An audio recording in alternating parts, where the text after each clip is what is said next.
Comprar basura inútil creyendo que vas a hacerte millonario es una vieja tradición humana. En 1981, un tipo llamado Minoru Arakawa llevó esta hermosa costumbre al límite dentro de un almacén frío y lleno de telarañas en Seattle. El sujeto miraba 2000 armatostes de madera que no servían para nada. Arakawa sudaba frío pensando en las llamadas diarias de sus acreedores furiosos. El juego de naves que debió salvar el negocio resultó ser un somnífero interactivo que nadie quería comprar.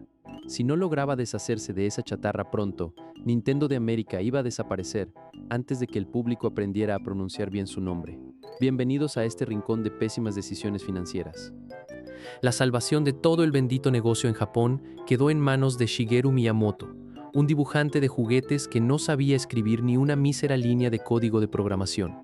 Confiar el futuro financiero a este novato absoluto era el equivalente a pedirle a tu mascota que declare tus impuestos anuales ante el gobierno.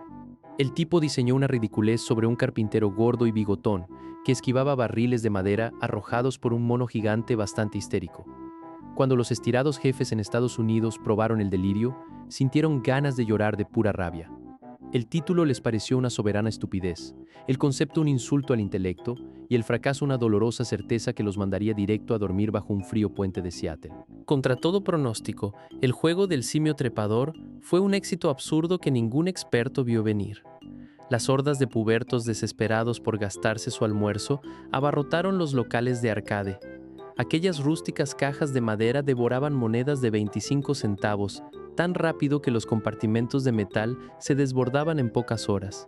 Nintendo pasó de buscar monedas mugrientas en los sillones a flotar en una hermosa tina repleta de billetes verdes. De pronto, el simio gigante aparecía en cajas de cereales azucarados, camisetas baratas y consolas caseras ajenas. Las finanzas de la empresa pasaron de terapia intensiva a la opulencia, logrando que los directivos de Kioto cambiaran para siempre su triste sopa instantánea por banquetes de 3 tiempos.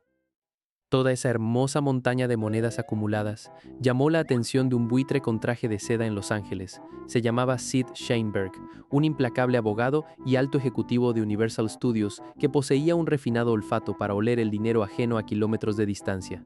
El hombre no soportaba que otros ganaran un solo centavo sin cobrarles una jugosa tajada por el simple hecho de respirar en su mismo planeta. Al ver al rústico simio pixelado arrojando barriles de madera en las pantallas americanas, Sheinberg pensó de inmediato en King Kong, su supuesta mina de oro privado.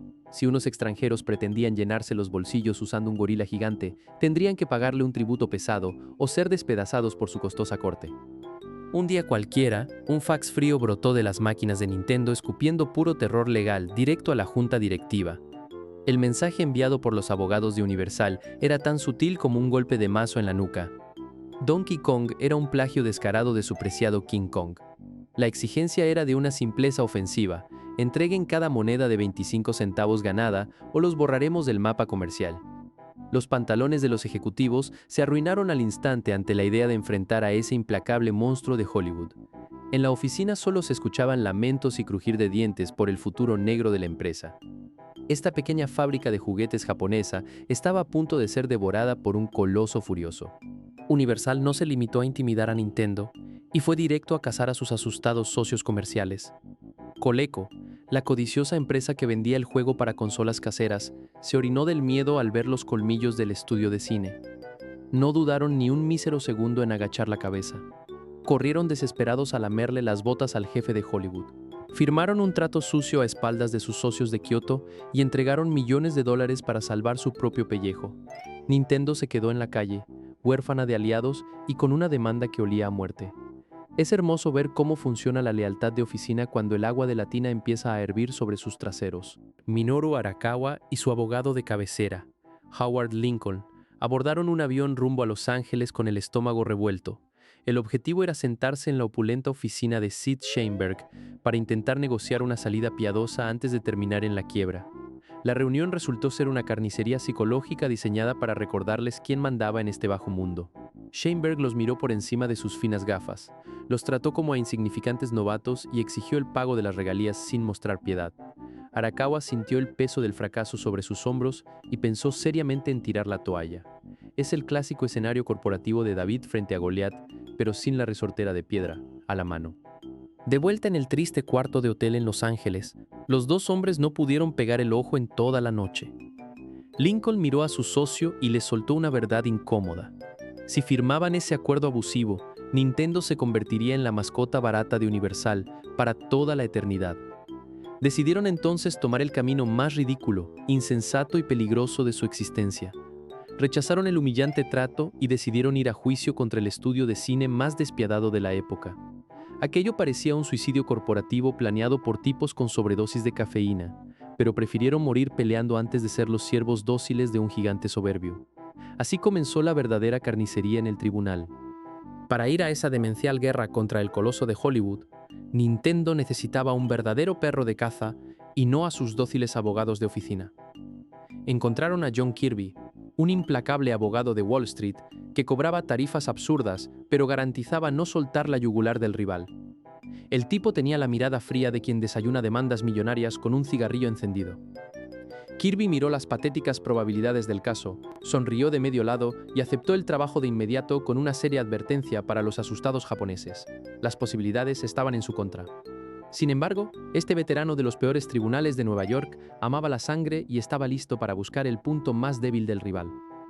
La estrategia de Universal fue asfixiar financieramente a la pequeña empresa japonesa, bombardeándola con toneladas de molesto papeleo legal.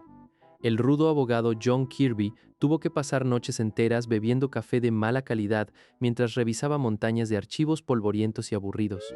El tipo viajó a Kioto para interrogar al mismísimo Miyamoto sobre el nacimiento del simio de píxeles. Necesitaba confirmar bajo juramento que el juego era una idea genuina y no un burdo plagio del clásico gorila de Hollywood. Kirby sabía que probar la inocencia no bastaba para ganar la partida. Para salir con vida del tribunal, el astuto abogado de Wall Street necesitaba encontrar un sucio secreto que destruyera a Universal desde sus propios cimientos.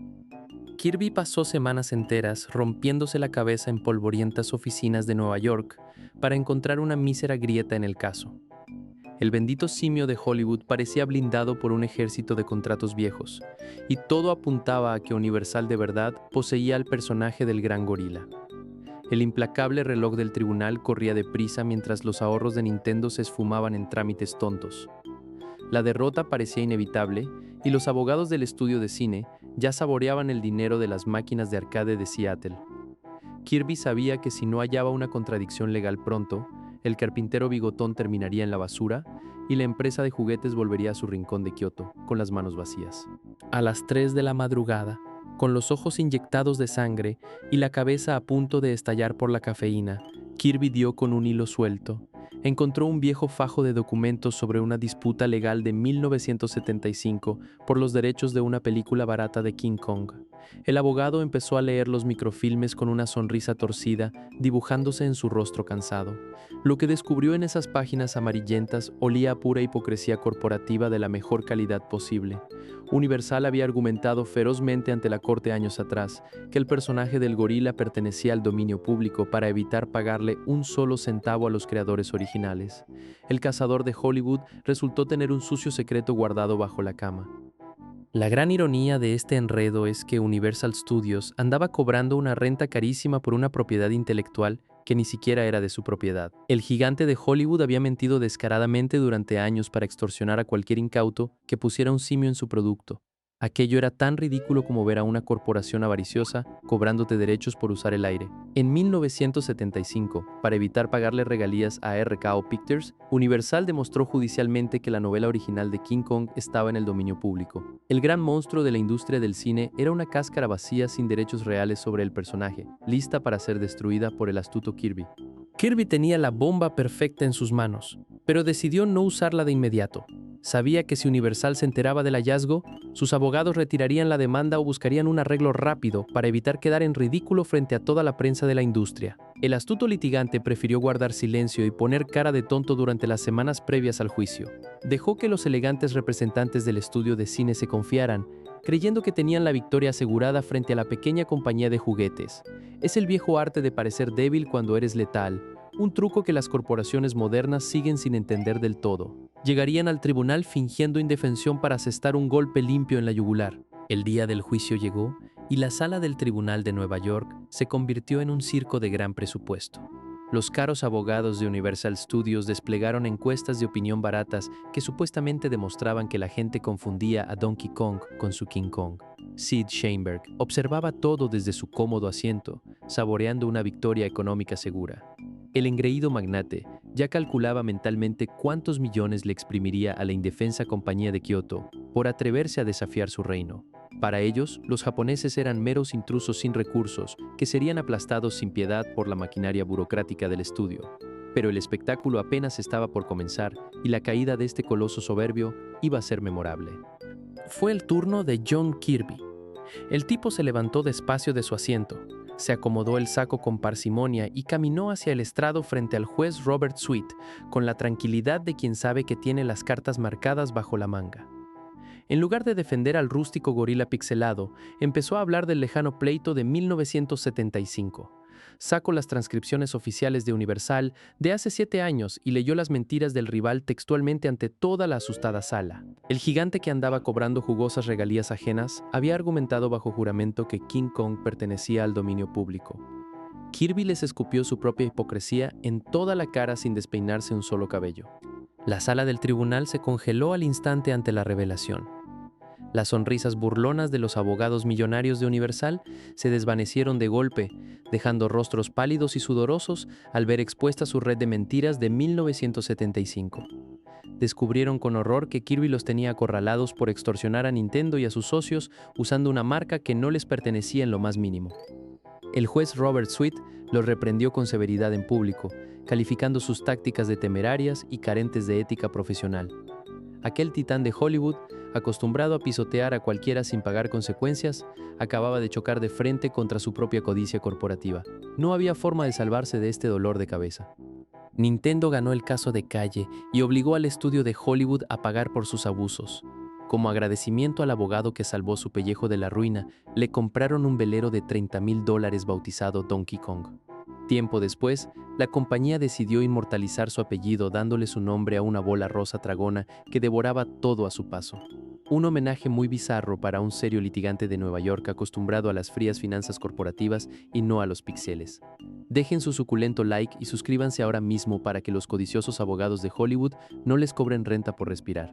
Pongan en los comentarios qué otra estupidez histórica les gustaría ver por aquí y nos vemos.